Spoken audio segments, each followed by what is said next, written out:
사랑하고 여행지에서 술 마시는 것을 더욱더 사랑하는 청취자 여러분, 새로운 술을 마시기 위해 여행 갈 상상까지 하시는 여러분 안녕하십니까? 여러분의 여행 음주 생활을 즐겁게 해드리기 위해 오늘도 저희 3명이 뭉쳤습니다. 저는 술발은 약하지만 새로운 술은 한 방울이라도 꼭 마셔보는 음식 관광주의자 미슐랭입니다.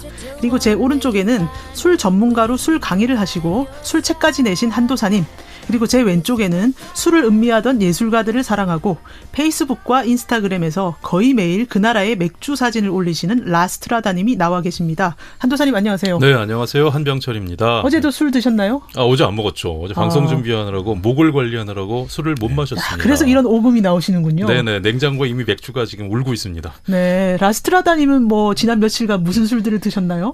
저는 그 러시아에서 굉장히 그 많은 그 맥주를 마시고 왔죠. 러시아가 굉장히 맥주가 맛있는 나라예요.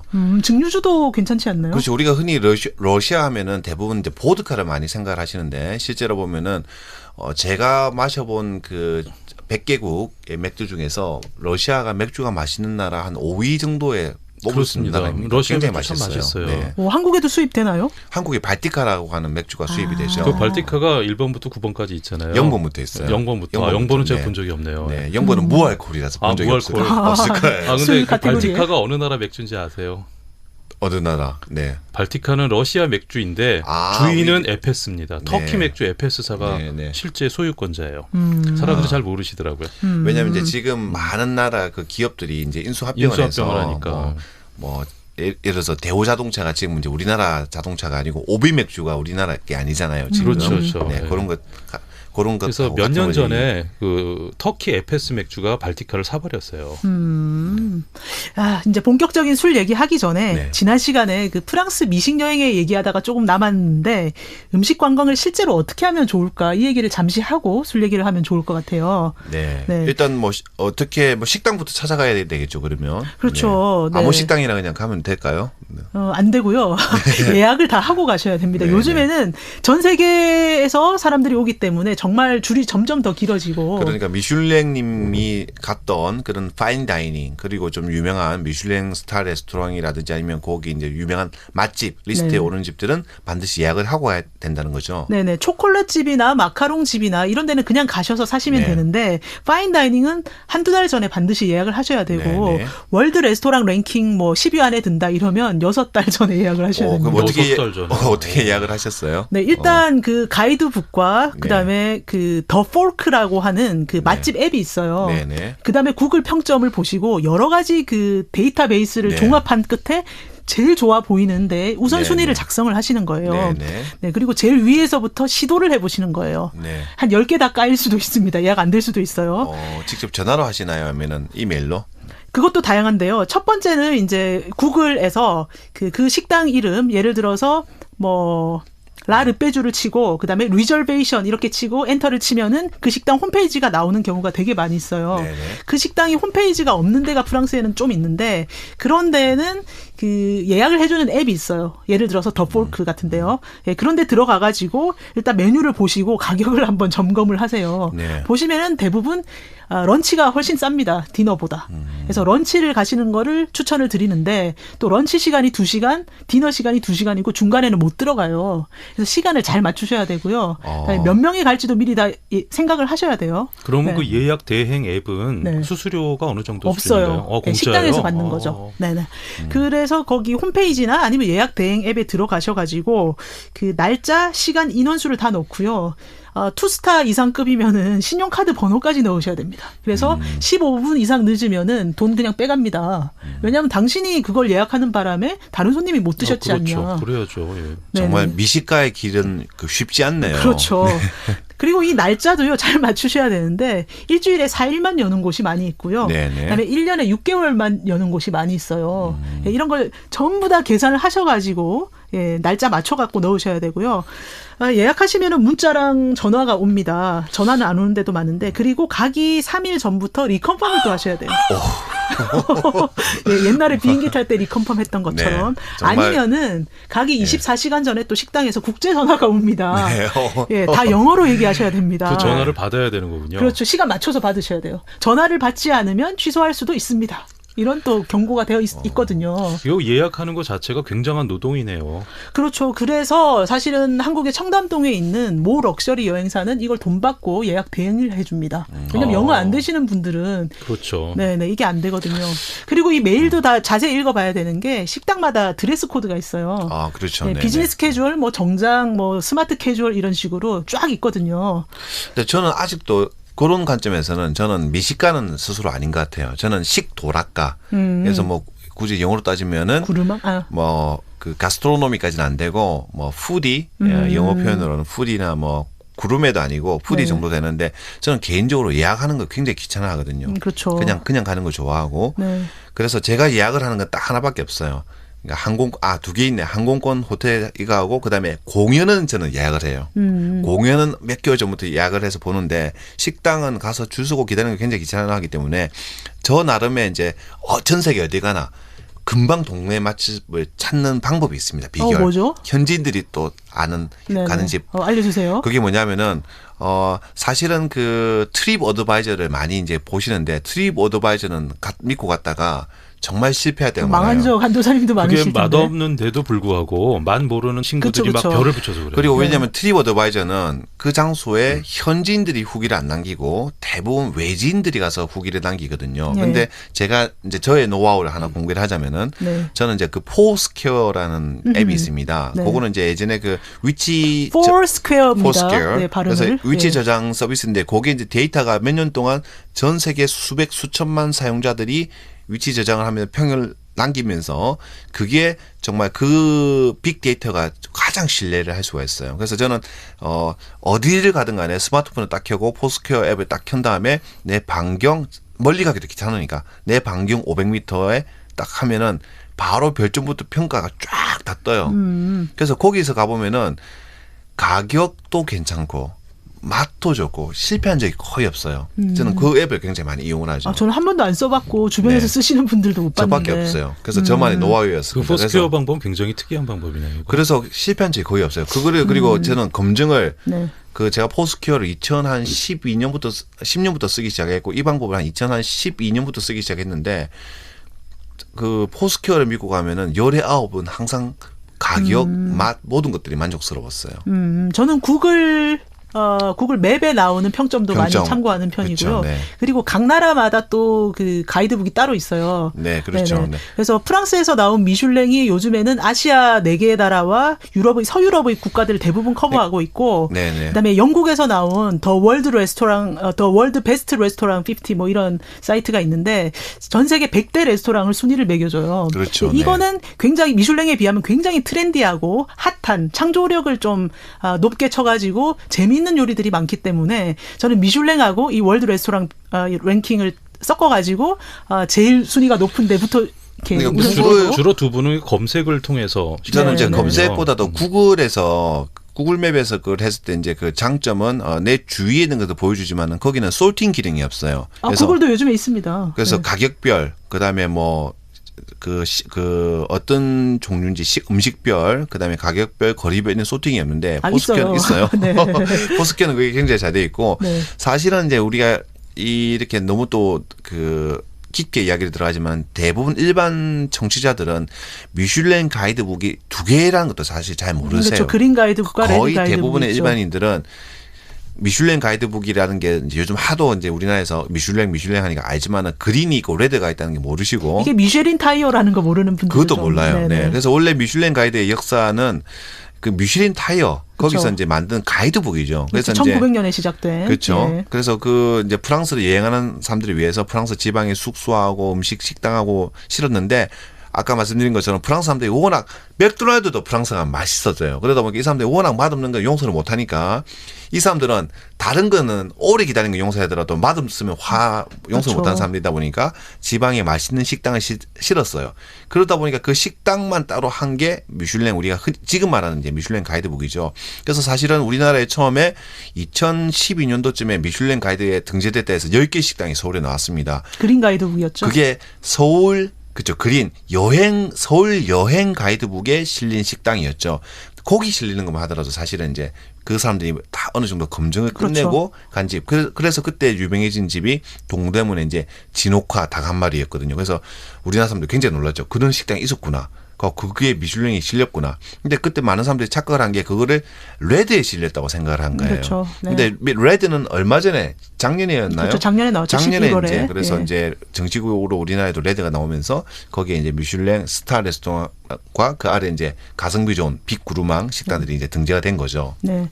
그 미슐랭 레스토랑의 철학과 역사와 뭐 실제로 읽는 법 이런 거는요. 다음에 한번 과외로 특집으로 해야 될 것 같고 네. 제 생각에는 저희 셋이 공통으로 아는 그 음식 관광의 또 대모인 서현정 박사님을 한번 모시고 예, 한번 얘기를 해보는 우리나라 것도. 최초의 음식 인류학 박사시죠. 아, 그렇죠. 예, 제 대학원 선배이신데 음식 인류학으로 석사 박사 다 받으셨죠. 네. 식당에서 서빙을 해가시면서. 저는 일단 저는 그분을 뭐 박사 이전에 제가 봤을 때 정말 그분은 먹는 것에 인생이 모든 게 있어요. 그렇죠. 보셨어요. 먹고 마시는 것에. 제가 솔직히 한 3년 전에 한도사님을 그분한테 네. 소개를 해드렸는데 네. 두 분이 만나자마자 눈에서 불꽃이 나오면서 그 중국 식당에서 프라이팬을 어떻게 잡아야 되느냐, 이게 웍이 좋으냐 플랫한 것이 좋으냐 갖고 1시간 동안 얘기를 하시더라고요. 그 서현적 박사님은 실제 식당을 3개나 운영했던 그렇죠. 사람이잖아요. 네. 이 사람은 보통 덕질이 아니에요. 제가 볼 때는 희대의 본좌급입니다. 네, 우리는 앞으로 이런 본좌급들을 모시고 각 분야의 전문적인 노하우를 들어보는 그런 좋은 방송을 만들어 보겠습니다.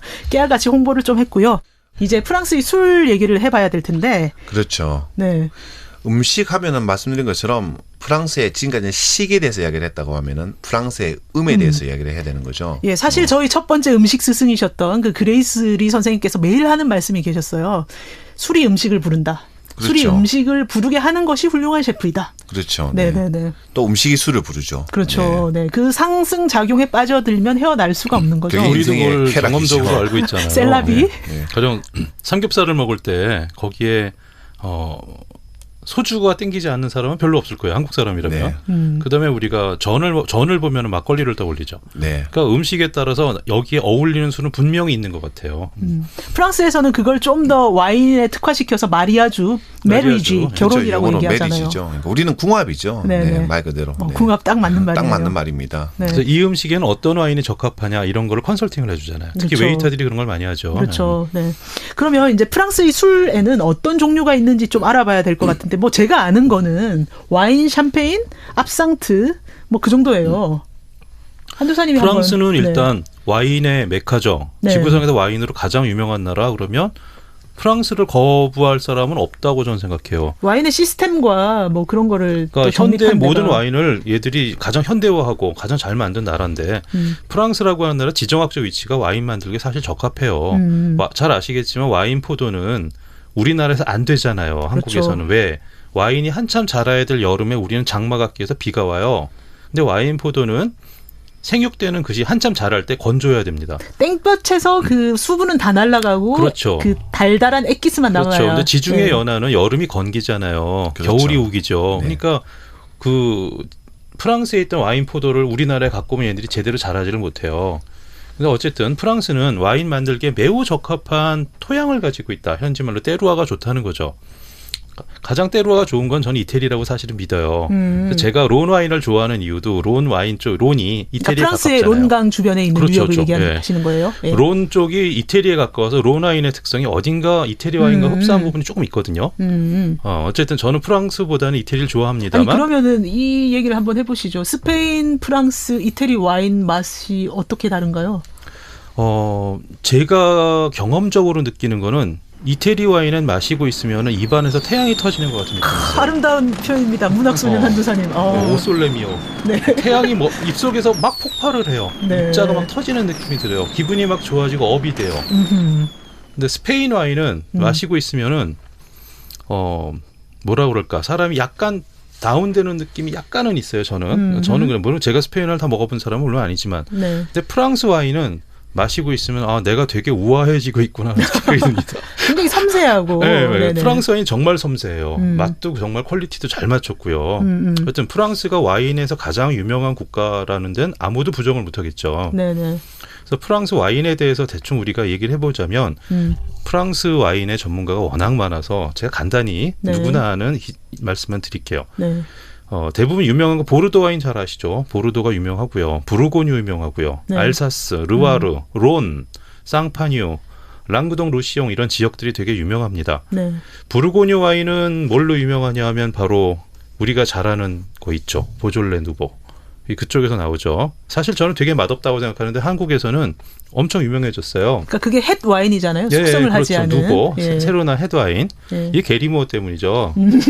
노래에 보졸레 누보가 나오니까 한국에서는 엄청 유명해졌어요. 근데 저는 정말 보졸레 누보 맛없다고 생각합니다. 저도 그래요. 한 10년 전에 한국에서 그 와인 붐일 때 한국에서 한번 폭발했다가 그랬어요. 지금 거의 망했죠. 예, 지금 아무도 보졸레 누보를 찾지 않는 것 아는 같아요. 거죠. 예. 예. 가격은 굉장히 싸고. 그다음에 아까 제가 좋아한다고 말했던 론 와인은 북부론하고 남부론으로 나눠요. 이게 때루아가 달라요. 때루아는 토양이라는 거죠. 자, 론강 북쪽과 남쪽은 때루아가 다르지만 사실은 쓰는 포도도 좀 달라요. 북쪽은 포도 한 가지만 쓰는 데가 많고 남쪽은 섞기도 여러 가지를 쓰기도 해요. 저는 뭘 좋아하냐면 남부론 쪽에 지공다스하고 꼬뜨드론을 엄청 좋아해요. 프랑스 와인 중에 제일 좋아하는 게 저는 그 론 와인이거든요. 네. 그 중에서도 그르나시나 무르베드로 시라 품종을 블렌딩한 이기갈 지공다스라는 유명한 론 와인이 있습니다. 네. 이게 일명 네. 여기 뭐 삼성의 그 뭐예요? 그 지금 잠시 누워 계시는 회장님 네, 네. 그분이. 이 좋아하신다고 해서 이 회장님 와인이라고 말해지기도 했었는데 이게 비싼 거는 좀 비싼데 제가 좋아하는 건 한 5만 원대 정도의 적당한 와인이에요. 이런 거 좋아하고요. 네. 자, 그래서 프랑스는 이런 지역들이 있고요. 알사스 지방 쪽은 아까 그 라스트라드님이 얘기했지만 알사스 쪽은 독일에서 가깝잖아요. 그렇죠. 네. 네, 그래서 이쪽에서는 와인 포도를 해도 뭐라냐 하면은 리슬링이라든가 이런 쪽으로 해서 화이트 와인이 많이 나와요. 화이트 와인이나. 그래서 알사스 쪽은 와인보다 사실은 맥주가 맛있어요. 독일이 네. 가까워서. 네. 뭐 그런 특징들이 있습니다. 예.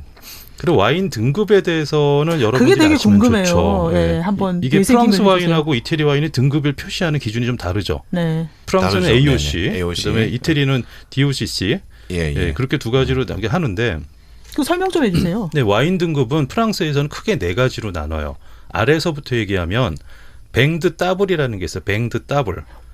따블이 테이블이에요. 와인 오브 테이블이란 뜻이죠. 그렇죠. 테이블 네. 와인. 테이블 네. 와인이 네. 가장 네. 싸요. 매일 네. 마실 수 있는 일상적인 와인이고 여러 지방 포도주 원액을 혼합 생산을 해요. 그래서 대충 맛을 맞춰요. 근데 무시할 건 아닌 게 의외로 맛있는 것도 있어요. 네, 한국에서도 요즘에는 많이 수입돼가지고 현지에서 1유로 안 하거나 1유로대인 거 한국에 와서 한 5,000원에 팔고 그렇죠. 있죠. 프랑스에서는 네. 테이블 와인 같은 경우는 사실은 뭐 물값하고 비슷한 데도 많이 있거든요. 그렇죠. 스페인에서는 물값보다 쌉니다. 네. 독일에서 맥주가 물보다 싼 것처럼. 그렇죠. 네. 그다음에 두 번째는 뱅드베이라는 게 있어요. 뱅드페이. 그러니까 영어로는 PAYS죠. 네. 예. 이 페이라는 것은 지역 지방이라는 뜻이에요. 지역 지방. 이게 그러니까 동네 와인이라는 뜻이에요. 동네 와인. 그 동네에서 맛있는 와인. 네. 그러니까 뱅드베이 등급의 와인은 한 지역에서 수확된 포도만 사용할 수 있어요. 예를 들어서 우리나라 2,000쌀은 2,000쌀만 써야 되잖아요. 2,000쌀에 혼합쌀 섞으면 안 되잖아요. 다른 쌀이 들어가면 안 되는 것처럼 뱅드베이는 그 지역의 포도로만 써야 돼요. 반드시. 이 규정입니다. 네. 세 번째 등급은 이제 VDQS라는 등급이 있어요. 네. 이거는 이제 뭐 중간에 잠깐 애매하게 좀 끼었는데 사실은 보기가 좀 어렵고 우리가 관심 있는 건 AOC 등급이죠. AOC. 그렇죠. AOC는 네. 최고 등급이에요. 네. 규정된 지역에서 규정된 포도만 규정에 따라 생산해가지고 규정된 방법대로 만드는 것만이 AOC 최고 등급을 붙일 수가 있어요. 예를 들어서 보르도 지역이라면 까버네 쇼비뇽하고 메를로를 써야만 해요. 만약에 여기서 피노누아를 가지고 와인을 만들었다 그러면은 보르도에서는 AOC 못 붙입니다. 네. 지금 말씀하신 피노누아 이런 거는 다 포도 품종 이름이에요. 품종이죠. 예. 예. 와인병 들고 보면 거의 다 써 있습니다. 네, 앞 밑에 써져 있어요. 근데 AOC 등급 안에서도 더 들어가면 그랑크루라든가 크루브르주아, 뭐 프리미어 크루 등등 여러 개 등급이 나눠져요. 저희 집에 그랑크리와 프리미어 크리가 골고루 있습니다. 네, 뭐 저기 며칠 뒤에다 우리 만나기로 하죠. 네. 네. 자, 어쨌든 이런 건 세부적으로 들어가면 말이 길어지니까 여기서 대충 정리를 하고요. 이 네 가지 등급이 있다. 밑줄 쫙. 네네. 그러니까 보르도 안에서도 보면은 이제 등급들을 또 나누잖아요. 그렇죠. 보르도 AOC가 있고, 보르도 수페리어가 있고, 크리 부르주아, 그랑크리가 있고요. 가장 비싼 거는 그랑크리 클라세라는 게 있어요. 이게 가장 좋은 그런 겁니다. 저는 이제 조금 우리 한도사님 이야기를 받아서 좀 더 이제 우리 일반인들이 많이 또 제가 그 영업을 하다 보니까 궁금해하는 게 있어요. 사실은 와인 가격이 첫 번째 어떻게 되냐면은 그게 정말 중요한 궁금하죠. 거죠. 네. 좀 전에 그런 우리가 이제 프랑스 슈퍼마켓 가면은 네. 그 한 병에 1유로짜리가 있어요. 네, 한 뱅드 병에. 더블. 1유로짜리. 네, 그게 이제 뱅드 더블, 테이블 와인, 뱅드 배 이런 건 1유로, 유로하고 네. 그다음에 이제 AOC 와인들은 보통 한 5유로부터 시작하거든요. 싼 거는 AOC가 5유로부터예요. 네. 맞습니다. 5유로면 살 수 싼 있는 게 거는 한 있어요. 3.5유로 정도예요. 그러니까 그 3.5 중간 유로. 거 마실 필요가 없네요. 그렇죠. 그러니까 프랑스에서 네. AOC 마시면 되는데 네. 이 와인 가격이 어떻게 형성되냐면은 저는 저는 어렵게 설명 안 하고 항상 사람들에게 쉽게 설명을 해요. 그냥 AOC 아래 거는 마시지 말고 그냥 AOC부터 마셔라. 네. AOC가 그러면은 프랑스에서 마트에 가면 한 병에 5유로에서 좀 좋은 건 10유로까지 하거든요. 네. 그럼 그게 프랑스의 아까 비스토로에 가면은 그게 한 2.5배 정도 받아요. 그쵸. 그러면 5유로면 한 12유로 정도. 원래 모든 술집은 다 그렇거든요. 대한민국에서도 우리가 편의점 가서 소주 한 병 1,000원이면은 식당 가면 3,000원 받잖아요. 그러면 뭐 거기서 5유로면 한 15유로 받거든요. 근데 이게 우리나라에 수입되면은 이게 마트가가 이제 프랑스 식당 가격이에요. 그래서 실제로 이제 제가 관심이 있어서 우리나라 마트에 가보면은 한 병에 뭐 와인 9,900원에 판매하는 것들은 보면은 거의 현지에서는 한 병에 1유로 그쵸. 하는 와인들이 많습니다. 뱅드 더블 같은 거. 네. 근데 우리나라는 이제 그 관세가 비싸다고 합니다. 와인에 들어가는 그쵸. 관세가. 그래서 그래서 그게 다시 우리나라에 이제 강남에 있는 설해마을에 프렌치 비스트로에 가면은 거기서 이제 현지에서 마트에서 5유로 한 6,000원 정도 했던 게 거기서 이제 6만 원 되는 거예요. 10배. 그래서 프랑스에 가서는 무조건 와인만 마시고 와도 본전을 뽑는 거죠. 제가 아는 인솔자 언니 한 분은 그 유럽에 가서 와인에 취해 있지 않으면 뭔가 시간을 도둑당하는 기분이고 해야 될 일을 하지 않는 기분이다. 그게 유명한 프랑스의 시인이 있었잖아요. 보들레르. 옛날에 랭보와 같이 이제 그 사랑에 빠졌던 그 보들레르가 했던 아주 유명한 시 구절이 있죠. 취해 있으라 다만 그것이 좋은 것이다라는 유명한 시 구절이 있죠. 프랑스 시인입니다. 네. 네. 그래서 첫 번째는 와인의 가격 구조는 그렇게 되고요. 그다음에 사실은 프랑스 사람들도 잘 몰라요. 어느 정도 프랑스 사람들이니까 기본 지식은 있지만은 예를 들어서 우리나라 사람들이 막걸리 마신다고 해서 뭐 우리나라 각 지역의 막걸리의 특성 다 모르잖아요. 그렇죠. 뭐 그냥 마시죠. 그냥 네. 마시고 그냥 뭐 그런데 이제 저도 이제 그래서 너무 설명 복잡하게 안 하려고 하고 저는 간단하게 말씀드리는 게 첫째는 등급 AOC. 그래서 AOC가 뭐냐면 A가 그 불어로는 아펠라시옹. 그러니까 굉장히 어렵게 보이는데 영어는 이게 어플리케이션, 그러니까 어플리케이션이에요. 어플리케이션. 그다음에 O는 오리지널. 그다음에 C는 컨트롤이에요. 그래서 이렇게 말씀드려서 이 우리가 독일의 맥주 순수량이 있잖아요. 그래서 이제 물, 보리, 효모, 호프 이거 외에는 넣지 말라는 것처럼 프랑스도 1900년대 초에 그런 것들이 하나 나왔습니다. 그래서 와인은 포도즙과 그다음에 와인을 할 때 아황산 가스를 좀 넣어야 되거든요. 네네. 부피를 막기 위해서. 그런 것들 외에는 다른 거 섞지 말라는 게 나왔어요. 그래서 이런 것들이 각 지역의 조합의 통제를 거쳐서 출하가 됐다는 표시가 AOC예요. 품질 관리의 한 차원이었던 그렇죠. 거죠. 네. 사실 프랑스 와인도 예전에는 불순물을 많이 넣었거든요. 많이 넣었죠. 네. 그래서 이탈리아는 그게 이제 DOGC인데, 근데 이제 그게 예를 들어서 우리가 보르도다 뭐 어디다 하면은 거기 안에도 또 와이너리가 여러 것들이 있거든요. 그러면은 공동 품질 관리를 하는 거예요. 그래서 AOC 등급은 그 컨트롤을 거쳐서 등급 관리를 거쳐서 나왔다는 거기 때문에 그래서 그냥 그 위로 이제 등급이 그랑꾸리 뭐 무슨 꿀이 그려 있는데 그래서 그냥 AOC 등급을 마시면 무난합니다. 근데 AOC에서 가운데 이제 오리지널을 보면은 그 지역명을 표기를 해요. 네. 그래서 뭐 생떼 에밀리옹 같은 경우는 뭐 아펠라시옹 가운데 생떼 오리지널 대신에 생떼 에밀리옹이 에밀리옹 들어가고 하죠. 보르도는 보르도가 들어가고 부르고뉴는 부르고뉴가 들어가고 그런 식이죠. 그 오라는 건 지역을 나타내는 거 빈칸 오리지널. 블랭크란 예. 소리예요. 그게 비어 있는 거예요. 그렇죠. 거기다가 지역 이름을 바로 넣습니다. 근데 지역 이름 넣을 때도 광범위한 지역 이름을 넣은 것보다는 와이너리 이름을 들어간 것이 훨씬 좋은 로마네 와인이에요. 꽁띠. 예, 네. 바로 그렇죠. 네. 근데 이게 또 저도 좀 책자를 읽다 보니까 이게 또 원래 사실 와인은 유럽에서 혹시 미슐랭님 제일 처음 와인의 탄생지가 혹시 어딘지 아세요? 지역? 그루지아 아니겠어요? 맞아요. 그렇죠. 맞아요. 예. 코카사스 조지아라고도 맞아요. 하는. 네. 그래서 저도 그루지아를 가봤더니 정말 그루지아는 아직도 와인을 집집마다 다 집에서 담아요. 와인을. 그래서 와인을 톡이에 아직도 오. 예, 이렇게 이제 해서 집 지하실에다 맛은 있던가요? 맛도 좋아요. 괜찮아요. 오. 네. 그런데 와인의 역사가 이제 그래서 거기서 탄생을 해서 그리스로 들어가서 그리스에서 다시 로마로 들어가서 로마가 이제 그 유럽을 이제 먹으면서 프랑스에 들어온 게 그때 이제 프랑스에 들어왔거든요. 로마에서 이제 그 포도를 많이 심어서. 그래서 좀 전에 우리 한도사님이 이야기한 론강 와인. 그래서 프랑스 같은 경우에는 오각형의 별 모양으로 생겼습니다. 그래서 와이너리가 우리나라 막걸리 도가처럼 프랑스에 여러 군데 흩어져 있어요. 근데 재밌는 거는 서북 쪽에는 와이너리가 없어요. 거기는 그렇죠. 기후가 추웠고 대서양 쪽으로 그러니까 그 서북 쪽으로는 와이너리가 거의 없고 거기 보면은 남쪽 동남쪽에 예, 많이 예. 모여 있거든요. 아무튼 따뜻한 지중해성 기후 때문에. 그래서 론강의 와인이 유명하죠. 꼬드론 같은 경우에는 거기 뭐 로마 시대 유적지도 많이 있고 그 동네에. 그렇죠. 근데 론의 와인은 왜 유명해졌냐면은 이제 우리가 세계사적으로 보면은 아비뇽 유수라는 사건이 있습니다. 네. 교황이 유럽사에서 2명이 나온 적이 있었잖아요. 그렇죠. 한번 그 정치 권력과 교회 권력이 충돌해서 2명의 교황이 해서 원래 교황은 이제 쫓겨가시고 프랑스 아비뇽으로 그래서 거기 교황청을 만들었으니까 교황님이 가셨으니까 그쪽에 또 와인 산업이 확 발전을 한 거예요. 그게 론강의 와인이고 그다음에 보르도의 와인이 발달하게 된 이유는 뭐냐면은 바로 바다 건너 영국이 있잖아요. 영국은 와인이 안 되잖아요. 그래서 영국 사람들이 그 와인을 많이 수입을 해갔습니다. 그래서 그러면서 그 보르도 바로 바다 건너에 있는 와인이 발달했고 그러다가 어느 날 이 와인을 수입을 못하게 되니까 또 반대로 포르투갈 와인을 수입을 해갖고 그리고 포르투갈 와인에다가 브랜디를 섞은 게 뭐 주정 강화 와인, 포트 와인 이런 게 되는 건데 어쨌든 첫 번째는 AOC 가격 말씀드렸고 두 번째는 저는 너무 등급 같은데 그 라벨 사실 읽다 보면 머리 아파요 보면.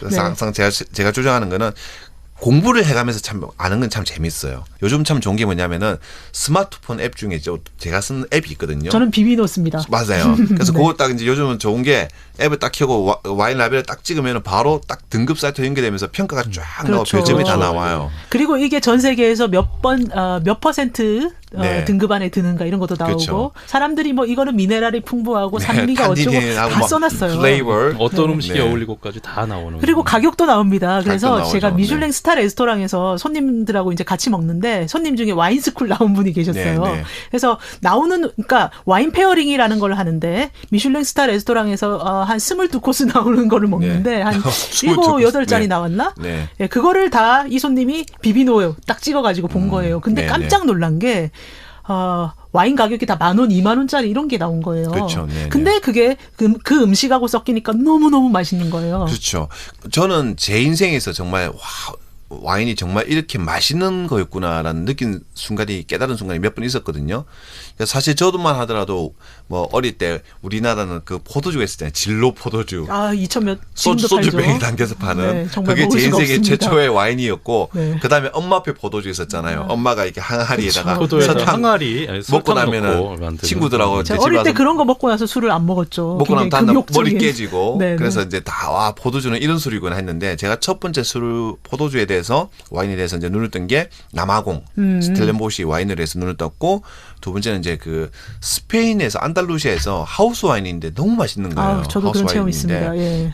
그런 것처럼 그래서 이제 이 프랑스 와인 같은 경우에도 그냥 현지 가시면은 뭐 식당 가면은 한 15유로선 아래 위로 고르시고 마트에 가면은 5유로선이면 되게 좋아요. 그다음에 식당에서는 고르실 필요 없고요. 추천받아서 추천받아도 잘 되죠. 어울리는 네, 거 달라고 하는 게 15유로. 제일 나은 것 같습니다. 그리고 이왕이면 여기서 좀 더 이제 호기심을 가지고 공부를 하면 첫 번째 산지가 어디인지 두 번째 품종이 뭔지 요거까지만 알면 돼요. 마지막에 그 와이너리 도가까지는 너무 많아서 복잡하니까 품종하고 산지만 알면서 이거를 자꾸 연구를 하다 보면 상당히 재밌거든요. 맛이 그리고 좀 더 어떤 맛이 어떻게 올라와서 이 음식과 어떻게 조화가 되는지 이런 것들이 나와요 보면은. 제가 작년에 부르고뉴 지방에 가가지고 와이너리 로마네 꽁티랑 여기저기 네. 가면서 하루 와인 투어를 했어요. 네, 네. 그래서 포도밭 그 유명한 포도밭 로마네 꽁티를 포함해서 한 몇 군데 돌아보고 거기에 있는 이제 와이너리에서 시음도 다 했는데 네. 두 분도 이렇게 시음하세요? 막 소리 입에서 막 내면서 혓바닥에 굴려가면서 아니요, 저는 그렇게 안 요란스럽게. 합니다. 품이 없는 집 같아서 그렇게 하진 않아요. 근데 품이 왜냐면 없다고? 이제 네. 모든 것은 이유가 사실 있는 거거든요. 네네. 그래서 뭐 와인잔이 나오게 된 이유, 와인잔의 모양이 다르게 된 이유, 입안에서 굴리는 이유, 그다음에 와인을 볼 때 뭐 눈으로 보고 그렇죠. 뭐 예. 냄새를 맡고 그런 이유가 있는데 저는 항상 와인뿐만 아니라 저는 모든 분야에 그런 게 있어요. 그렇죠. 음악도 그렇고 어떤 게 있냐면은 네. 우리는 이게 바로 미식가의 애티튜드인 거예요. 그러니까 미식가라기보다 그냥 식도락가라고 할게요. 아니 그러니까 네. 이 먹는 것만이 아니라 마시고 보고 음악 듣고 이 모든 것에 뭔가 최고의 룰이 있다라고 생각하시는 입장이시잖아요. 아니, 그렇죠. 그 이야기인데 그 이야기와 좀 다른 것들이 뭐냐면은 저는 항상 마지막에 최저 궁극적인 목적을 잊지 않으려고 하거든요. 음식은 먹는 거고 음악은 듣는 거고 네네. 술은 마시는 거예요. 그래서 우리 예전에 그 유명한 라틴어 격언이 있잖아요. In vino veritas. 와인 속에 진리가 있다. 사실 이게 풀 문장은 뭐냐면은 In vino veritas. 와인 속에 진리가 있고 In aqua sanitas. 물을 마시면 건강이 있다. 이런 뜻이거든요. 네. 이게 원래 히라버에서 나왔어요. 그래서 우리가 어쨌든 술을 마신다는 와인을 마신다는 것은 이제 그 인생에서 즐거움 때문에 마시는 거지. 어떨 때는 그러니까 오디오도 마찬가지예요. 음악을 들으면 음악이 정말 좋아서 듣는 건데 어떨 때는 오디오 기기에 너무 집착을 하다 보면은 정말 처음에 그 애초에 그 와인을 마시는 목적, 음악을 듣는 목적이 퇴색이 돼버리고 나중에는 막 거기에 너무 매몰이 돼버리는 거죠. 그래서 거기서 약간 와인 스노비 나오거든요. 약간 와인 속물. 그쵸. 그래서 살짝 라벨만 살짝 바꿔서 테스팅 해주면은 맛 사실 구별 못하면서 막 뭐 프렌치 와인에 뭐 때로가 막 했는데 알고 보니까 이태리 와인이어서 그런 케이스에 넣을 수가 있죠. 그렇죠. 그래서 저는 이제 항상 본질을 잊지 않으려고 마시면 즐거우면 되는 거예요. 술은. 네. 아니 그렇게 근데 생각합니다. 뭐 이렇게 저는 그래서 시키는 대로 후루룩 쩝쩝하면서 와인을 테이스팅을 다 해보니까 정말 잘 느껴지더라고요. 그렇죠. 왜냐면 입안에서 이거 돌리니까. 그렇죠. 네. 입안에서 디켄팅이 되는 거죠. 입안에서 네네네. 디켄팅도 되고. 네. 근데 한도사님은 그거는 싫어하시면서 아니. 또 술은 모든 고유의 잔에 먹어야 된다는 저는 술잔주의자. 잔을 충분히 돌려요. 디켄터가 네. 없을 때는 잔을 충분히 돌려서 공기 접촉을 시키고 그냥 입안에서 조용히 마십니다. 근데 입안에서 또 혓바닥에 모든 미뢰에 와닿게 굴려줘야 되는 근데 것이죠. 이게 또 중요한 한 가지 포인트가 뭐냐면은 네. 예를 들어서 저도 그 유럽에 이제 뭐 한 달에 2번씩 3번씩 가니까 올 때마다 와인을 사와요. 근데 집에서 프랑스에서 사온 와인과 프랑스에서 사온 뭐 치즈 같은 거를 가지고 먹어도 이상해서 프랑스에서 먹던 맛이 안 나와요. 그 맛은 뭐냐면은 그 프렌치 비스트로만의 또 고유한 분위기가 있어요. 그 식당만의. 네. 그래서 그런 식당의 분위기에서 뭐 샹송이 흘러 나오고 그런 이 밖에 사람들이 그 파리에 사람들이 걸어가는 그런 분위기에서 마시는 와인과 똑같은 와인이라고 그러니까 하더라도 음식은 반드시 굉장히 음식의 다르죠. 맛만으로 네. 먹는 건 아니라는 거죠. 그렇죠. 네. 분위기라는 것도 음식의 맛을 좌우하는 중요한 요인인 것 같아요. 네. 그리고 프랑스에서 먹은 와인 5유로짜리 참 맛있는 거 많잖아요. 네. 똑같은 라벨을 한국에서 먹으면 그 맛이 절대로 안 나요. 왜 이 그렇죠. 와인 애들이 이 아이들이 배를 타고 온 애들이에요. 저 끌어 넘치죠. 그렇죠. 적도에서. 적도를 2번 넘으니까. 네. 그래서 와인은 웬만하면 유럽에서 먹는 게 좋은 것 같아요. 그냥. 네. 그래서 프랑스 와인 하면은 뭐 들어가면 이제 너무 끝도 없고 깊으니까 근데 와인 이야기 요 정도 하고 와인 외에 또 다른 술이 있거든요. 프랑스. 저는 압상트가 네. 궁금해요. 한도사님 뭐 이런 소문이 있지요. 한도사님에게 압상트 한 병과 그 스푼을 사다 드리면 평생 애정을 받을 수가 있다. 예, 제가 저에게 스푼을 압상트 사다 스푼을 드렸습니다. 사다 주신 분이 바로 앞에 계십니다. 아 그렇구나. 네. 예, 압상트라고 하는 거는요. 현대 초에 유럽에서 유행했던 술이에요. 이 안에 근데 아니스라고 하는 풀이 들어가요. 아니스. 그렇죠. 지중해 네. 연안에서 많이 재배되는 풀인데 향쑥이라고 생각하시면 돼요. 향이 나는 쑥의 일종이에요. 알코올 도수는 보통 한 40에서 70도 정도까지 나오고 저는 78도짜리 압상트도 본 적은 있어요. 도수가 상당히 높죠. 원래 이 압상트에 들어있는 거 아니스, 향쑥 성분 때문에 압상트를 마시면 중독 증상이 일어난다. 정신 착란과 시각장애를 부른다 이런 소문이 있었어요. 그 빈센트 반 고흐랑 여러 예술가들이 압상트 먹고 정신이 이상해졌다. 그랬죠. 이런 고흐가 썰도. 압상트 먹고 귀 잘랐다는 얘기가 있긴 있거든요. 네네. 근데 실제로 압상트가 환각이나 정신 착란을 일으킨다는 근거는 없대요. 아니 근데 모든 술을 먹으면 정신 그렇죠. 착란이 일어나요. 네네. 그리고 눈이 안 많이 보입니다. 많이 먹으면 그럼요. 그렇죠. 네. 그게 압상트 탓이 아니에요. 네. 네. 그래서 사실 우리가 압상트라는 이름을 저도 처음 들은 거는 그 이제 우리가 20대 때 그 신해철 씨의 노래 그 나에게 쓰는 편지의 가사처럼 굉장히 그 빈센트 반 고흐의 뜨거운 삶에 대해서 그 동경을 했잖아요. 그러다 보니까 고흐가 귀를 잘랐는데 자기 귀를 압상트를 먹었다더라 해서 이제 압상트에 대해서 호기심을 가졌죠. 그러면서 제가 유럽에 다니면서 얼마 전에 제가 파리에 가서 시내에서 술집에서 압상트를 살려고 하니까 정작 프랑스는 이제 압상트를 되게 시내 술집에서 보기 어려워요. 왜 그러죠? 그러니까 없어요 그 술이. 근데 의외로 압상트를 가장 많이 파는 나라가 어디냐면은 도시가 어디냐면 프라하예요. 프라하에 가면 아직도 압상트를 많이 파는데 체코 프라하에. 왜 그렇죠? 근데 더 재밌는 거 뭐냐면 그래서 이제 파리에서는 이제 압상트를 안 파는구나 해서 에어프랑스 타고 이제 한국에 오려고 공항 면세점에 가니까 압상트를 파는데 그 공항 면세점에서 파는 압상트의 그 박스의 모델이 누구냐면 고호예요. 빈센트 반 고호의 자기 자화상이 이제 그 모델로 이렇게 쓰고 있더라고요. 이 압상트가 유행했던 이유는 왜냐 쌌어요. 결국 쌌기 때문인데 이 당시에 작가들이 가난했잖아요. 막소주죠, 막소주야. 그러니까 얘들이 가난한 작가나 화가들한테 각광을 받은 그런 막소주였는데 많이 먹었던 사람은 대표적으로 해밍웨이, 에드가 알렌 포, 빈센트 반 고호, 뭐 로트렉 이런 사람들이 있어요. 이 사람들 대강 술 먹고서 불우하게 살다 죽었잖아요. 근데 압상트가 먹은 게 아니라 이 사람들은 술은 다 좋아했던 사람들이에요. 단지 압상트가 싸서 먹었던 것뿐이고 정신착란의 원인이 됐다라는 건 사실은 규명된 바는 없어요. 근데도 이 압상트 안에 그 정신착란 성분을 뭐 빼가지고 그래서 빼면 이자를 뺀다는 소문도 있죠. 뭐 그래서 표기를 좀 다르게 한다고도 하는데 어쨌든 간에 좌우든 간에 현대 지금 판매되는 압상트에는 환각 성분이 들어있지 않아요. 없죠. 이젠 안심하고 먹어도 됩니다. 이 압상트는요. 먹는 방법이 독특한 것 먹는 같아요. 방법이 독특해요. 대표적으로 에바그린 나오는 미드 중에 페니 드레드프리라고 얼마 전에 끝난 거 있어요. 거기 보면 도리언 그레이가 압상트 파운틴에다가 떨어뜨려 먹는 장면이 나와요. 지 방에서. 파운틴이라고 하는 거는 물이 한 방울씩 똑똑똑 떨어지게 만드는 그 탭이 4군데가 달려 있거든요. 국내에도 파나요? 한국에서 판매 안 합니다. 근데 그거는 아마존에서 살 수 있고요. 2개짜리, 2탭짜리는 한 50에서 70불, 4탭짜리는 뭐 한 150달러에서 300불 사이 정도 되는데 압상트를 따라 놓고 그 위에다 스푼을 얹고 스푼에 각설탕을 하나 얹어요. 이 각설탕 위에 압상트 파운틴에서 물이 한 방울씩 떨어지게 되면 설탕이 녹으면서 얼음물이 녹으면서 이 떨어지면서 하얗게 변하죠, 술이. 그래서 이걸 충분히 기다려서 이제 설탕이 다 녹은 다음에 그렇게 먹는 것이 일반 격식인데요. 제가 이걸 하려고 또 각설탕을 사러 돌아다녔단 말이에요. 근데 의외로 요새 각설탕이 없어요, 시중에. 귀하다면서요. 네, 그래갖고 제가 뭐 집도하기도 가보고 무슨 마트에도 가보고 다 여러 군데 갔는데 각설탕이 없어요. 결국은 L마트에서 결국 샀는데 우리나라에는 각설탕이 지금 삼양 Q1에서 나오고 CJ에서 나오고 백설에서 나와요. 광고 좀 해주세요. 보통 1kg에 한 5,000원 정도 합니다. 비싸진 않아요. 그런데 국산 각설탕으로 먹으면 맛이 없어요. 결론은. 왜 그러냐. 원래는 프랑스제 라페르쉐 백색 각설탕을 먹어야 해요. 라파르쉐라는 게 있어요. 라파르쉐 적으세요. 1kg에 한국에서 가격이 한 2만 원 정도 합니다. 아이고야, 이거 인터넷에서 판매해요. 일명 앵무새 설탕이라고 부르는데요.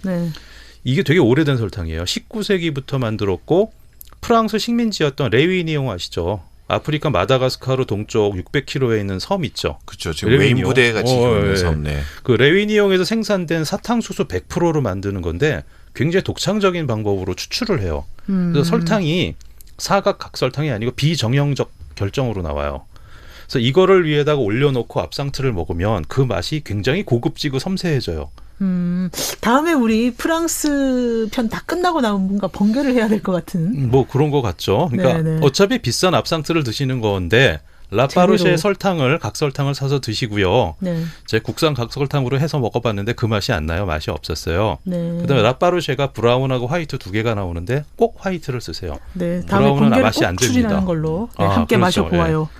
그다음에 저는 또 깔바도스가 궁금하더라고요. 깔바도스요? 깔바도스가 사과술이죠. 결국 이게 개선문에 나오는. 맞죠. 맞습니다. 개선문에 나와요. 라비크가 보면은 이제 파리에서 늘 마시는 술이죠. 그래서 우리 그 깔바도스를 아는 분들은 대부분 예전에 책 좀 문학소녀. 그렇죠. 책 좀 읽은 분들. 그리고 지금은 우리가 뭐 워낙 뭐 검색도 해보고 뭐 직접 가기도 하고 아니면 우리나라에서 깔바도스를 구해서 마실 수도 있는데 80년대 90년대는 그런 모든 것들이 불가능했으니까 정말 칼바도스라는 술에 대해서 상상력만 키우고 정말 저한테는 칼바도스의 이미지가 어떤 이미지가 남아 있냐면은 굉장히 신비한 술. 이걸 한 병 마시면은 뭔가 막 온몸에서 막 그런 것들이 느껴질 것 같은데 막상 제가 프랑스에 가서 마시고 별거 아니네. 저도 그랬습니다. 네. 저도 그랬어요. 프랑스 소주네. 네. 그런 생각했죠. 그 개선문에 네. 보면은 칼바도스가 나와서 저는 네. 중학교 1학년 때 읽었는데 뭐 혹시 그 깔바도스 묘사한 문장이 기억나시나요? 확실히 기억이 안 나는 얘가 별걸 다 먹는 건 기억하시는 나와요. 분이라서. 근데 칼바도스가 굉장히 머리에 남았어요. 이게 무슨 술일까? 근데 그때 인터넷이 없었잖아요. 그쵸. 찾아봐도 못 찾은 거예요. 그래서 네. 기억에 있었는데 파리에 갔을 때 먹어보고서 말씀하신 대로 굉장히 실망했어요. 이게 결국 뭐냐? 사과를 원료로 한 증류주예요. 네. 사과로 술을 담궈가지고 그걸 증류를 하면은 이런 입맛이 나오죠. 보통 프랑스 노르망디 지역의 술입니다. 그 다음에 또 브랜디도 브랜디 있죠. 네, 브랜디는 우리는 포도를 증류하면 브랜디라고 생각을 하잖아요. 꼭 그런 건 아니고 과일을 발효한 술을 증류하면 다 브랜디예요. 광범위하게. 보통 일반적으로는 포도를 원료로 한 증류주를 말하지만 과일주를 증류해도 브랜디라고 표현을 합니다. 어원은 원래 네덜란드어라고 그래요. 브란데 베인이라는 이름이었는데 영어의 브랜디로 변화했죠. 네덜란드 말 브란데 베인은 불에 태운 술이라는 뜻이에요. 그러니까 증류를 표현한 거죠. 원래 시초는 스페인의 연금술사가 14세기에 만들었다라고 하고요. 당시에는 불로장생의 영약이라고 말을 했대요. 근데 요새는 이제 뭐 유럽 여러 지방에서 체리 브랜디, 사과 브랜디도 나오고 여러 가지 많이 나오는데 도수는 35도에서 60도 정도.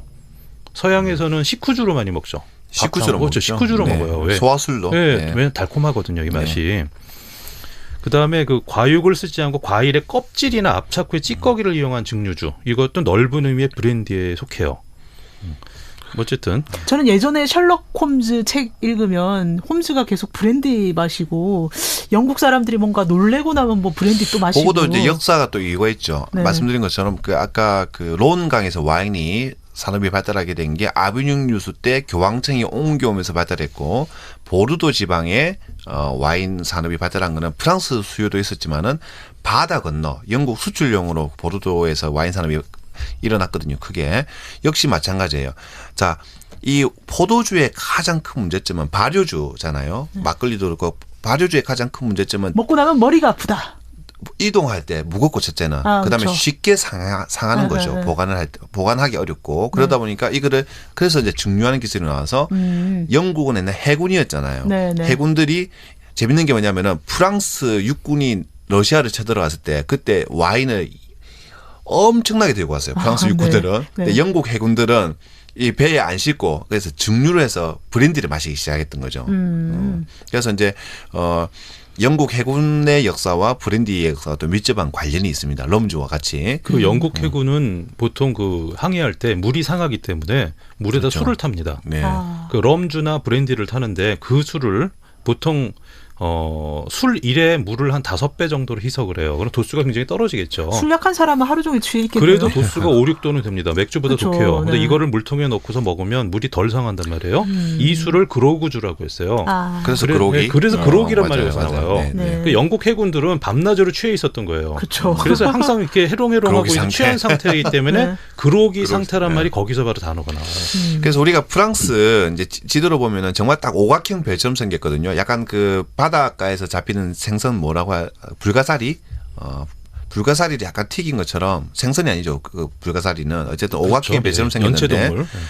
파리를 중심으로 해서 서북쪽 대서양은 추워요. 겨울에 햇볕도 많이 나지 않고 하기 때문에 그래서 그 브랜디라든지 그다음에 그 브랜디하고 꼬냑 그다음에 사과술 시드러 이런 것들이 나오는 거는 다 서북 쪽이거든요. 그렇죠. 그래서 와인은 파리를 경계로 그러니까 서쪽이나 그 동남쪽이고 동쪽 동남쪽이고 이쪽은 이제 거의 사과술 아니면은 포도를 증류를 포도를 심더라도 포도가 그렇게 와인이 좋은 와인이 나오지 않는 거예요. 그래서 그걸 증류를 한 게 브랜디 중에 꼬냑이라는 거죠. 그렇습니다. 네. 꼬냑 지방에는 포도주가 맛이 없었대요. 네. 근데 그러던 어느 해에 굉장히 망한 해가 있었던 거예요. 완전히 네. 정말 뭐 망한 거예요. 네. 그래서 이 사람들이 이거를 시냇물에 갖다 버리려고 하는데 버리다 생각하니까 이거 버리긴 아까운데 증류나 해볼까? 해봤는데 굉장히 훌륭한 증류주가 그렇죠. 나왔어요. 네, 네. 그래서 얘들은 그 다음서부터 포도주로 승부를 안 하고 포도주를 담근 후에 이거를 증류해서 브랜디를 승부를 하게 된 거죠. 그래서 꼬냑이라는 이름은 지역 이름이고요. 꼬냑 그렇죠. 지방에서 만든 브랜디. 또 한 가지 유명한 브랜드는 아르마냑이에요. 아르마냑. 이거 꼬냑- 역시 지명이에요. 꼬냑 바로 옆 동네예요. 옆 동네예요. 네. 예, 남부에 그럼 있죠. 연세점에 가면 뭘 집어야 돼요? 그걸 알려드릴게요. 네네. 브랜디의 상표 표시에 따라서 저장 연수와 등급을 알 수 있어요. 딱 브랜디를 봤을 때 별이 하나다. 그러면은 3, 4년 된 거. 2개는 5, 6년, 3개는 7에서 10년입니다. 그다음에 우리가 잘 아는 게 이제 영어로 표시된 거죠. VO, 이건 베리 올드. 11에서 15년. VSO, 베리 슈페리어 올드. 16년에서 20년. VSOP, 이거 굉장히 많이 보셨죠? VSOP, 베리 슈페리어 올드 페일. 21년에서 30년. 그다음 XO 등급이 있어요. 굉장히 비싼 거예요. XO는 엑스트라 올드. 45년 내외를 말하는 겁니다. 엑스트라는 보통 70년 이상을 뜻해요. 근데 사실 저는 요거에 좀 회의를 해요. 70년 전에 얘들이 과연 이거를 충분한 보존 기술을 가지고 이걸 했을까? 좀 믿기지 않는 부분이 있어요. 일단 VSOP나 XO를 사시면 굉장히 높은 등급이라는 것만 기억하시면 되고요. 네. 그런데 이 표기는 꼬냑에서만 통용돼요. 다른 브랜디는 아니에요. 다른 브랜디는 6년만 되어도 XO라고 붙이기도 합니다. 심지어 3만 원짜리도 XO가 있어요. 그러니까 만약 꼬냑일 경우에 지금 말씀드린 대로 하시고 뭐 다른 거는 적당히 보시고 그냥 가격 보시면 되는데 가장 유명한 브랜디는 우리가 잘 아는 몇 개 있죠. 까뮤, 꾸부아지에, 헤네시, 마르텔, 오타르, 피에르 페랑, 레미 마르땡 이거 유명하죠. 그다음에 꼬냑 이런 것들이 있습니다. 이 브랜드는 브랜드를 믿고 사셔도 돼요. 여기에 XO나 VSOP 정도 사시면 굉장히 훌륭한 브랜디인 거죠. 근데 이제 꼬냑을 먹더라도 우리 예전에 이제 꼬냑이 사실 우리나라에서도 한번 화제가 된 게 그 예전에 이제 우리 남쪽 말고 북쪽에 계신 분이 계셨잖아요. 돌아가신 분. 김정일? 네. 그분이 이제 굉장히 그 미식가고 꼬냑을 그쵸. 되게 좋아했는데. 그렇죠. 브랜디의 가장 큰 소비자라고 했었죠. 그렇죠. 근데 이제 우리는 그 꼬냑을 보통 식전주로 마시는데 프랑스에서는 거의 꼬냑을 식후주로 마시거든요. 그래서 모든 프랑스 요리의 끝은 항상 꼬냑이고 꼬냑은 또 잔이 따로 있어요. 그러니까 우리 흔히 보면은 그 이제 우리나라 분들이 예전에 와인이 처음 나왔을 때 그는 약간 속설이 있었거든요. 와인을 뭐 잔을 잡아서 체온으로 데워 마신다. 그거는 와인이 아니에요. 꼬냑을 그렇게 데워 마시는 겁니다. 꼬냑잔은 그래서 이렇게 손을 와인처럼 이렇게 두 손가락으로 잡는 게 아니라 손바닥을 되게 손가락 되겠죠. 사이에 끼워서 잔을 쥐는 게 꼬냑이거든요. 체온으로 데워야 향이 더 올라와요. 그래서 잔도 아래가 넓고 줄이기는 약간 좁게 돼 있는데, 근데 저는 개인적으로 프랑스 국적 항공사인 에어프랑스를 타면은 굉장히 좋은 것 중에 하나가 에어프랑스는 정말 제가 타본 유일한 항공사예요. 전 세계 수많은 항공사 중에서 그 식사 메뉴를 쭉 주면 이코노미에서도 맨 마지막에 후식으로 꼬냑이 있어요. 네. 선택을 할 수가 있어요, 꼬냑. 네. 그래서 저는 그 에어프랑스가 좀 안 좋은 점도 있거든요. 뭐 가방이 그렇죠. 좀 늦게 오고 안 네. 오고. 저는 24시간 딜레이 된 적도 있고. 뭐 그런 것들도 있지만은 네. 항상 저는 에어프랑스 타면 너무 좋은 게 그래서 이코노미 식사 메뉴에도 앞에 아페르티프 있고 그거 있고 그다음에 후식으로 보면 꼬냑이 있어요. 제가 그걸 몰라가지고 꼬냑을 안 마셨는데 다음부터는 꼭 챙겨 마시겠습니다. 등급도 보면은 르크로와제 VSOP가 있어요. 네. 그래서 저는 그걸 꼭 마십니다. 네. 그리고 이제 술 뭐 몇 개만 더 얘기하고 마쳐야 될 것 같은데. 샴페인 얘기해야 되겠죠. 네네. 네. 샴페인은 상파뉴 지방에서 나오는 화이트 와인이에요. 근데 스파클링 와인이죠. 발포성 와인. 네. 네. 그래서 이거는 뭐 이제 나중에는 그 상파뉴 지방에서는 특허 등록까지 했습니다. 또 다른 지역에서는 스파클링 와인이라고 불러야 하지 샴페인이라고 사실은 부를 수가 없어요. 그리고 프랑스 안에서도 이 스파클링 와인이 다른 곳에서 나오거든요. 그래서 샹파뉴 지방에서 나오는 것만 샴페인이라고 하고 프랑스 안에서도 다른 지방에서 나오는 그 와인들, 그 스파클링 와인은 다른 이름을 부르고 있습니다. 다른 나라에서 예를 들어서 이탈리아 같은 경우에는 스포만테, 프로세코, 스페인에서는 카바라고 하고 그다음에 이제 그 프랑스에서는 샴페인 아니면 다른 지방에는 또 부르는 이름이 있어요. 근데 이게 어떻게 이제 그 안에 그 발포성 기포가 생기는가 이제 그걸 보니까 와인을 만들면서 예전에 그 설탕을 좀 넣었대요. 설탕을 넣고 와인을 입구를 닫고 거꾸로 이렇게 꽂아 놓는 거예요. 거꾸로 병을. 그러면서 예전에는 매일 손으로 이거를 하루에 4분의 1바퀴씩 돌렸대요. 이거를. 그러면 병을 이제 거꾸로 이렇게 꽂아 놓으면 45도로 그 설탕을 넣고 하면 입구에 침전물이 고이잖아요. 그러면서 거기서 그 설탕이 발효가 되면서 기포가 병 뒤쪽으로 다 올라간 거예요. 그러면 그걸 마지막에 딱 따서 앞에 있는 건 딱 버리고 그 침전물은 버리고 거기 안에다 나머지 와인을 살짝 천 다음에 콜크 마개를 딱 막은 게 이제 샴페인이 되는 거죠. 그 술에 그 탄산을 집어넣는 가장 고전적인 방법인데요. 맥주를 만들 때도 그렇습니다. 탄산을 뭐 가스통을 대고서 넣는 게 아니고 맥주를 1차 발효를 해가지고 병입을 한 다음에 거기에 설탕을 한 5g씩 넣어요. 그렇죠. 한도사님이 맥주를 직접 만들어서 드시는 브루어리 중이십니다. 예. 맥주가 처음 1차 발효를 하면 탄산이 하나도 없어요. 그냥 알코올이 있는 보리차 그렇죠. 같은 거예요. 거기에 설탕을 한 숟가락씩 넣고 병을 단단하게 막아 놓으면 그 안에 효모가 당분을 먹잖아요. 당분을 먹고 뭐를 뱉어요? 이산화탄소를 배출하죠. 이산화탄소를 배출하는데 병마개가 막혀 있기 때문에 이산화탄소가 물 속에 술 속에 녹아요. 나중에 따면은 우리가 알고 있는 거품이 터지면서 그 탄산이 이제 그렇죠. 들어있게 되는 거죠. 제가 말씀하신 대로 거기도 설탕이 들어갔기 때문에 탄산이 생기는 그런 거예요. 그렇죠. 그리고 이제 제가 보면은 우리 여성분들이 보면 접시 그릇 약간 덕후 수집가들이 있잖아요. 계시죠. 보면은. 네. 근데 저는 약간 컵 덕후, 잔 덕후거든요. 네. 외국에 나가서 막 아름다운 컵 잔을 보면은 막 사주고 못 써요. 보면은. 집에 잔 몇 개 정도 있으세요? 많죠. 그런데 이제 우리 샴페인은 보면 항상 잔이 보면 길게 생겼잖아요. 네. 좁고 길게.